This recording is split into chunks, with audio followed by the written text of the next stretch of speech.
ওয়া রাহমাতুল্লাহি ওয়া বারাকাতুহু। আলোচ্য বিষয় নবীজি মুহাম্মদ সাল্লাল্লাহু আলাইহি সাল্লামকে না দেখে যারা ঈমান এনেছেন তাদের ফজিলত।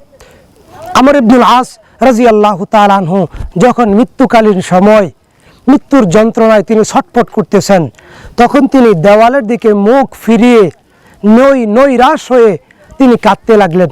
তখন তার ছেলে বললেন, হে আমার পিতা, হে আমার সম্মানিত পিতা, আপনি কি রাসূল সাল্লাল্লাহু আলাইহি ওয়াসাল্লামের নিকট থেকে উত্তম সঞ্চয় ব্যবস্থা করেননি? উত্তম পাথেয় জোগাড় করেন নাই? সেই উত্তম পাথেয় হচ্ছে লা ইলাহা ইল্লাল্লাহ, এক আল্লাহ ব্যতীত হক কোনো মাবুদ নাই। আমর ইবনুল আস রাদিয়াল্লাহু তাআলা আনহুর মৃত্যু যন্ত্রণা যখন ছটফট করতেছিলেন, এই কথা, এই সংবাদ অন্যান্য সাহাবায়ে কেরাম শুনতে পাওয়ার পর আমর ইবনুল আসের নিকট গেলেন, গিয়ে বললেন, হে আমর ইবনুল আস, তুমি কেন ভয় পাচ্ছ? তুমি কেন কষ্ট পাচ্ছ? তুমি কি জানো না আমরা আল্লাহর নবীর সাহাবী, আমরা আল্লাহর নবীকে ভালোবাসি, আমরা আল্লাহর নবীকে অনুসরণ করি, আল্লাহর নবীর কথা সত্য বলে বিশ্বাস করি এবং তার আনুগত্য করি। নবীজি মুহাম্মদ সাল্লাল্লাহু আলাইহি সাল্লাম তাদের জন্য জান্নাতের সুসংবাদ দিয়েছেন একবার, তাদের জন্য জান্নাতের সুসংবাদ দিয়েছেন একবার।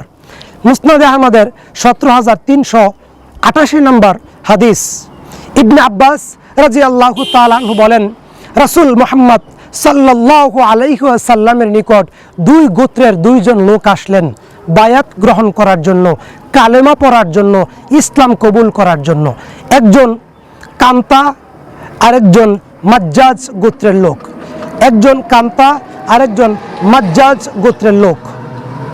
রাসূলুল্লাহ সাল্লাল্লাহু আলাইহি সাল্লামের নিকট যখন কান্তা গোত্রের লোক আসলেন, তখন ওই ব্যক্তি বলেন, আল্লাহর নবী, আপনি যে কথা বলেন সেগুলো উত্তম কথা।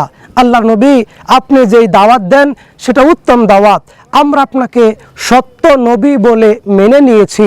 আল্লাহর নবী, আমরা আপনার আনুগত্য করি। আল্লাহর নবী, আমরা আপনাকে ভালোবাসি। আপনি আমাদের কালেমা পড়িয়ে দেন, ইসলাম কবুল করিয়ে নেন। তখন আল্লাহর নবীর ডান হাত বিছিয়ে দিলেন। ওই ব্যক্তিও আল্লাহর নবীর হাতে হাত রেখে কালেমা পড়লেন। অতঃপর বললেন, হে নবী, যারা আপনাকে ভালোবাসে, আপনার আনুগত্য করে, আপনাকে হৃদয়ের জীবন থেকে বেশি ভালোবাসে, নিজের জীবন থেকে বেশি ভালোবাসে, আপনার কথাকে সত্য বলে মেনে নেয়, তাদের জন্য কি পুরস্কার? নবীজি মুহাম্মদ সাল্লাল্লাহু আলাইহি সাল্লাম বলছেন, তাদের জন্য জান্নাতের সুসংবাদ একবার। 2 নম্বর, মাজ্জাজ গোত্রের লোক আল্লাহর নবী নিকটে আসলেন, বললেন, আল্লাহর নবী, আমরা আপনাকে সত্য নবী বলে বিশ্বাস করি, আপনার কথার উপর ঈমান আনি, আপনার আনুগত্য করি, আপনাকে ভালোবাসি। হে আল্লাহর নবী, আমরা আপনাকে ভালোবাসি, আপনার কথা উত্তম কথা। আমি আপনার হাতে হাত রেখে কালেমা পড়তে চাই। আল্লাহর নবী, যারা আমাদের পরে আপনার কথাকে সত্য বলে মেনে নেবে, আপনার আনুগত্য করবে, আপনাকে ভালোবাসবে, আল্লাহর নবী, তাদের জন্য ইসলামের বিধান কি? নবী সাল্লাল্লাহু আলাইহি সাল্লাম বলেন, যারা আমাকে দেখেছে, আমার উপর ঈমান এনেছে, আমার আনুগত্য করেছে, আমার কথাকে সত্য বলে মেনে নিয়েছে, তাদের জন্য জান্নাতের সুসংবাদ একবার।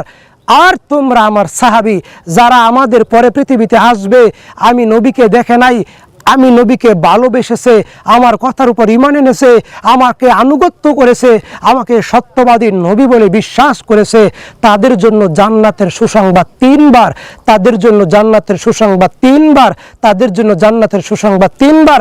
আমি নবী বলে গেলাম, তারা আমার ভাই। আমি নবী বলে গেলাম, যারা না দেখে আমাকে ঈমান এনেছে তারা আমার ভাই, যারা আমি নবীকে না দেখে ঈমান এনেছে তারা আমার ভাই। আল্লাহ, তুমি আমাদেরকে নবীর ভাই হিসেবে নবীর পাশে থাকার তৌফিক দান করো কিয়ামতের দিন। আল্লাহ, নবীর সাথে আমাদেরকে হাসর নাসর দিও। আল্লাহ, নবীর সাথে আমাদেরকে জান্নাতুল ফিরদাউসে থাকার তৌফিক দান করো। আমিন। আমাদের ঈমানকে খাঁটি করে নাও। আমিন। আসসালামু আলাইকুম।